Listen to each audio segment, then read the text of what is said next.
नमस्कार जय जगन्नाथ और ओडिया कल्चर चैनल को आपण मानक अनेक अनेक शुभेच्छा और शुभकामना।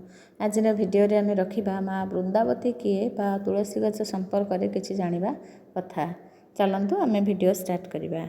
ये भिडियो देखला आपण मन भितर जहाँ भी सन्देह थी तुलसी गछ विषय ता समस्त आम दूर करने को प्रयास करूँ।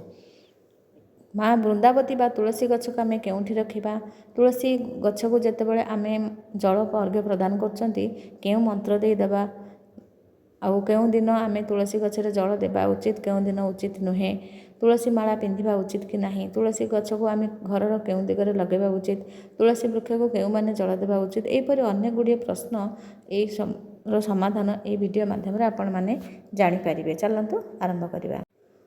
तुलसी वृक्ष हेउचंती एक पवित्र वृक्ष, यह माँ वृंदावती अटंती। तेणु प्रत्येक व्यक्ति घरे निश्चित रूप से तुलसी गछ रखा निहाती आवश्यक। तुलसी गछ रखा द्वारा घर को नकारात्मक शक्ति आसी न थाए बा घरे सबुबले सुख शांति बजाय रही थाए। आम घरे धला तुलसी और कृष्ण तुलसी उभय तुलसी गछ लगेले बहुत भल। उभय माँ वृंदावती अटंती। घरे जो आम तुलसी गछ लगाउछंती ताहा गुरुवार दिन लगेले अत्यंत शुभ होता है। तुलसी वृक्ष को घर सामने बा आग पटे डाहाण पटे लगेबा उचित, बालकनी मानक मध्य लगेबा उचित। तुलसी गछ को आम कौन प्लास्टिक कुंड न लगे माटी जगार लगेले बहुत भल। तले पोतिले तो आहरी भल, जदि तले सुविधा नहीं तो माटीर हांडी रे लगेले सबुठार उत्तम फल मिलता है। माँ वृंदावती होउचंती सती नारी बा सती देवी, सेथिपाई माँ तुलसींकर वृक्षरे लाल चुनरी लाल शंखा मध्य रखा आवश्यक। तुलसी वृक्ष साधारणतः समस्त घरे घरे लगेबा उचित, कारण तुलसी पत्र रे अनेक औषधीय गुण रही। वैज्ञानिक दृष्टिकोण आम तुलसी पत्रर व्यवहार कले थंडा काश कफ जनित समस्या मुक्ति मिलता है। तेणु प्रत्येक घरे बा हिंदू घर मानक तुलसी गछ लगेबा निहाती आवश्यक। तुलसी पत्र तोड़िबा बा चयन करिबार उपयुक्त समय होची सूर्य उदयर 1 घंटा मध्य, तापर तुलसी तोड़िले अशुभ होता है। केबे आमे तुलसी पत्र को चयन करिबा बा तोड़िबा? अमावास्या, संक्रांति, पूर्णमी, चतुर्दशी, एकादशी, द्वादशी, रविवार ए सबु दिन मानकरे आमे माने एवं अशौच समय मासिक धर्म समय आमे तुलसी पत्र को तोड़िबा अनुचित। राति रे माँ तुलसी बा वृंदावती को छुईबा पाप होता है बा राति रे आमे पत्र छिड़ेबा उचित नुहे। कहीं ना माँ वृंदावती बा तुलसी गछरे माँ लक्ष्मीकर वास होता है। राति रे तुलसी पत्र तोड़िले धन हानि होता है। तुलसी देवी पूर्व जन्म जड़े कन्या थिले, तांको नाँ हेउछि वृंदा। से दानव कूल जन्म होई मध्य विष्णुकर अति प्रिय भक्त थिले। तेणु जलरू उत्पन्न होइथिबा जलंधर बोली दानव को से विवाह करथिले। आमे तुलसी वृक्ष जेतेबेले रोपण करूछंती बा लगाउछंती 2-3 वर्ष पर्यंत से बहुत भल हरा भरा सुंदर होइथांती, किंतु 2-3 वर्ष परे तांकर वार्धक्य आसी जाई थाए। तेणु तांको 2-3 वर्ष परे बाहर करदबा भल। महाप्रभु श्री जगन्नाथ श्रीकृष्ण विष्णु नारायण एवं एमानंकर श्रीराम एमानंकर जेतेबेले आमे भोग लगाउछंती बिना तुलसी रे केबे भी भोग लगांतु नाही बा से माने भोग को ग्रहण करेंगे नहीं बिना तुलसी रे। तेणु तुलसींकर महिमा बहुत किछि रही। तुलसी पत्र को आमे किपरि ग्रहण करिबा? आमे जो दांत रे चोबई चोबई तुलसी पत्र को ग्रहण करचंती, यह करिबा द्वारा माँ लक्ष्मी को बहुत कष्ट होता है।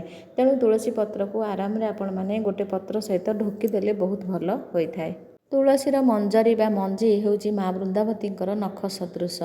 एहाको तोला जाई भगवानकर सेवारे मध्य लगा जाई थाए। तुलसी गछ को आमे संध्या समय बा गोधूली समय दीपदान करिबा अत्यंत शुभ होता है। एवं संध्या परे आमे केबे भी तुलसी गछरे संध्या दीप देबा नाही। कई पूर्व दिगरे तुलसी गछ को लगै थांती, किंतु तुलसी गछ मध्य उत्तर दिगरे लगैले शुभ फल प्राप्ति होता है। तुलसी गछ मूल सबुदिन आपण मैंने जो जल देउछंती ता देहरे टिके आपण मैंने क्षीर दे जदि वृंदावती को जल अर्घ्य अर्पण करा जाए ता अत्यंत शुभ फल मिलता है। छूतक मूर्तक बा मासिक धर्म बा अगाधुआ समय माँ वृंदावती को स्पर्श करने अनुचित अटे। यह करने द्वारा बहुत क्षति होता है। रविवार दिन माँ वृंदावती विष्णु व्रत रखि था। तेणु गृहिणी माने बा समस्ते आमे माने तुलसी गछरे रविवार दिन जल अर्पण करने अनुचित। ଜଳ ଅର୍ପଣ କଲେ ମା ବୃନ୍ଦାବତୀଙ୍କର ବା ତୁଳସୀ ଦେବୀଙ୍କର ବ୍ରତ ଭାଙ୍ଗି ଯାଇଥାଏ ଏବଂ ବହୁତ କ୍ଷତି ଆମର ହୋଇଥାଏ।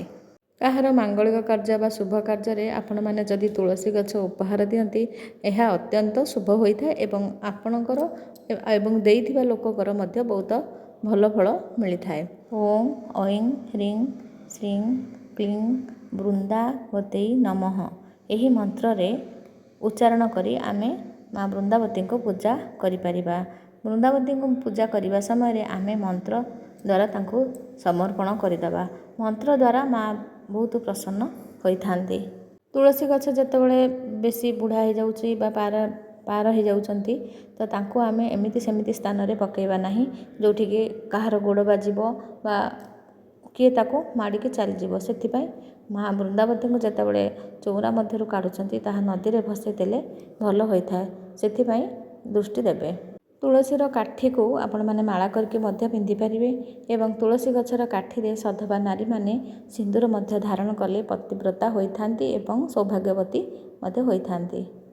ସଧବା ନାରୀମାନେ ସ୍ନାନ ପରେ ମୁଣ୍ଡରେ ଓଢ଼ଣି ଦେଇ ସିନ୍ଦୁର ଲଗାଇ ହାତରେ ନାଲି ଶଙ୍ଖା ଆଉ ମଙ୍ଗଳସୂତ୍ର ପିନ୍ଧି ମା ବୃନ୍ଦାବତୀଙ୍କୁ ଜଳ ଅର୍ପଣ କଲେ ମା ବୃନ୍ଦାବତୀ ବହୁତ ଖୁସି ହୋଇଥାନ୍ତି। ତୁଳସୀ ମାଳା ପିନ୍ଧିଥିବା ବ୍ୟକ୍ତି ମଧ୍ୟ ପିଆଜ ରସୁଣ ଆମିଷ ଭକ୍ଷଣ କରିବା ଆଦୌ ଉଚିତ ନୁହେଁ। ତୁଳସୀ ମାଳ ପିନ୍ଧି ଆମିଷ ଭକ୍ଷଣ କଲେ ବହୁତ ପାପ ହୋଇଥାଏ। ଆଉ ଯେଉଁମାନେ ତୁଳସୀ ମାଳ ପିନ୍ଧିଥାନ୍ତି ତା ସାଙ୍ଗରେ ରୁଦ୍ରାକ୍ଷ ପିନ୍ଧିବା ଅନୁଚିତ ହୋଇଥାଏ। ତୁଳସୀ ପତ୍ର କେବେ ବି ବାସି ହୋଇନଥାଏ। ଏହା ତଳେ ପଡ଼ିଥିଲେ ମଧ୍ୟ ତାକୁ ଉଠାଇ ଆମେ ଗଙ୍ଗା ଜଳରେ ସ୍ନାନ କରିବା ଧୋଇ ମହାପ୍ରଭୁଙ୍କୁ ମଧ୍ୟ ଆମେ ଲଗାଇ ପାରିବା। ଏହା କେବେ ବି ବାସି ହୋଇନଥାଏ। ତୁଳସୀ ପତ୍ର ତୋଳିବାର ମଧ୍ୟ 7 ଦିନ ପର୍ଯ୍ୟନ୍ତ ରଖିକି ଆମେ ତାଙ୍କୁ ଅର୍ପଣ କରିପାରିବା। ଭିଡ଼ିଓଟି ଯଦି ଭଲ ଲାଗିଛି ନିଶ୍ଚିତ ଲାଇକ୍ ସେୟାର ଓ ସବସ୍କ୍ରାଇବ୍ କରିବାକୁ ଜମା ବି ଭୁଲିବେନି। ପାଖରେ ଥିବା ବେଲ୍ ଆଇକନ୍କୁ ମଧ୍ୟ ପ୍ରେସ୍ କରିଦେବେ, ଯାହାଫଳରେ ଭିଡ଼ିଓର ନୂଆ ନୋଟିଫିକେସନ୍ ଆପଣମାନଙ୍କୁ ଖୁବ୍ ଶୀଘ୍ର ମିଳିଯିବ। ରହୁଛି। ଜୟ ଜଗନ୍ନାଥ।